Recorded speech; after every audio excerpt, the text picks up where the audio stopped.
Ladies and gentlemen, hope that you are having a spectacular one today. Thank you so much for clicking on the video, for showing up here, just taking part. Today we're listening to Anna von Hausswolff. We're going to listen to this track, Singing from the Grave. This is the title track of her album, obviously of the same name, which was released in 2010. We're listening to this track because it was suggested and sponsored by Yerku Floor. Thank you so much for the recommendation, for the suggestion, and for the support. Really, really appreciate that. It is Monday morning. I woke up maybe an hour ago. Have a couple of hours to record before moving on with my day. And so I decided, let's go ahead and do that. Let's go ahead and relax, listen to some music. It's a nice way to wake up. And hope you guys are having a nice morning as well. Let's go ahead and dive, well, it may not be morning for you. Let's go ahead and dive into it. We'll discuss it after. Here we go.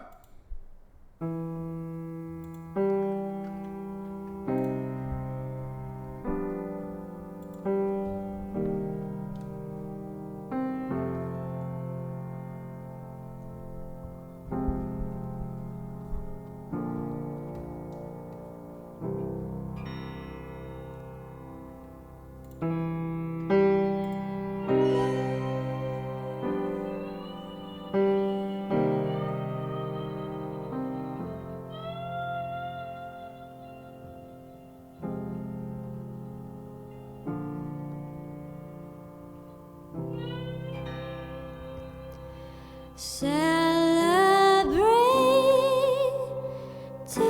life, alone,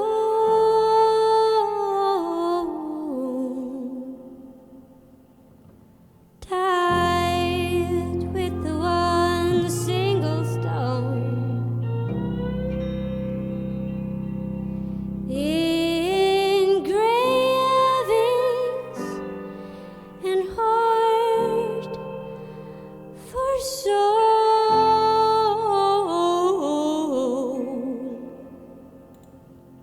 singing out with the folks.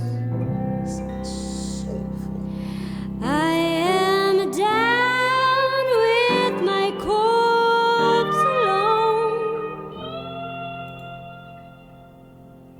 The graveyard is my home,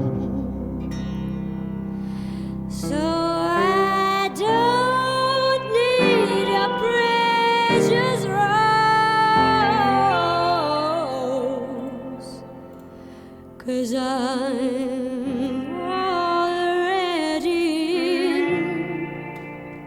in the mud.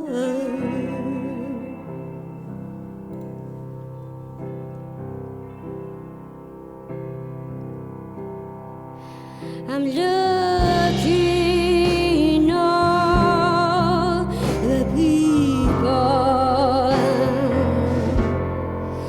They are standing with tears in their eyes. I'm laughing about my own nest. Is this really how things turned out? It ain't so easy for me now,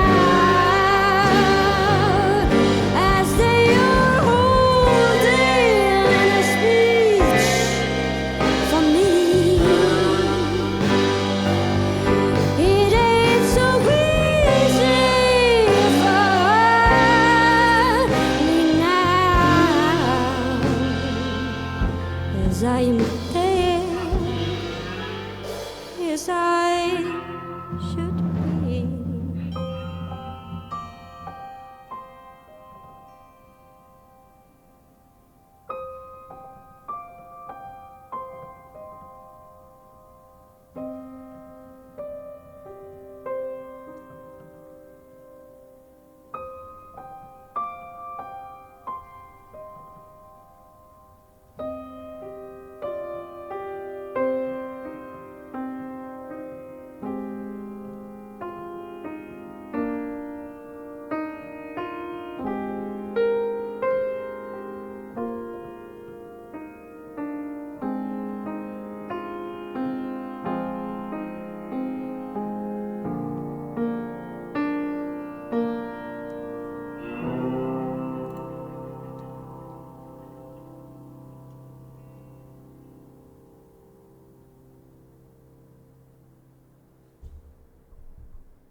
She and the band packed a lot of power in just the 4 minutes and 30 seconds that it took to attain it. I thought that that was really, really like to me. This is how I heard it. It sounded kind of bluesy in one respect, with the very soulful singing from Anna, which is really wonderful when she kind of moves into this territory, because she has that really wonderful voice of outcry and kind of a shared pain that she experiences and that she delivers with her vocals. With like in a typical blues song, oh, my woman left me and blah, blah, blah, blah, blah, my bill's not paid and, rent is due. It's a different kind of pain. But the way that she expresses it here, I think it hits a similar vein, if not here, moving into something, of course, more emotional, more personal, and more introspective. And her singing here is no doubt extremely soulful and heart-rendering as well. You can hear the pain, the pulling of heartstrings as she's singing. And then in the beginning, of course, is very simply accompanied. And I really like that distant, very, very in the back of the room guitar line that is kind of wailing subtly behind her.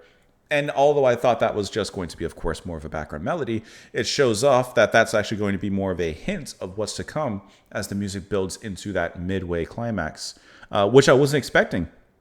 But I really enjoyed how that came into it, because it kind of built into it, kind of referring back to the blues thing, like a gothic blues. That's what I kind of heard listening to this. It was like a goth blues, retaining the darkness and the introspection of goth music and kind of the spookiness, for lack of a better word, but still kind of playing in a somewhat, maybe not exactly, but somewhat felt to me of like a blues scale and maybe that archetype that I was kind of following. And also what I liked is that her voice in the beginning was mournful, wailing, soulful, and then as it got into that middle section where the rest of the music and the band came in, her voice began to, just like actually mine, began to become a little bit more jagged. It had a certain texture that erupted and kind of grew from beneath that, where it was almost like an underlay of, maybe too strong of a word, but a growl that became more apparent, like a little bit of a hoarse for her voice, which drove like a hearse.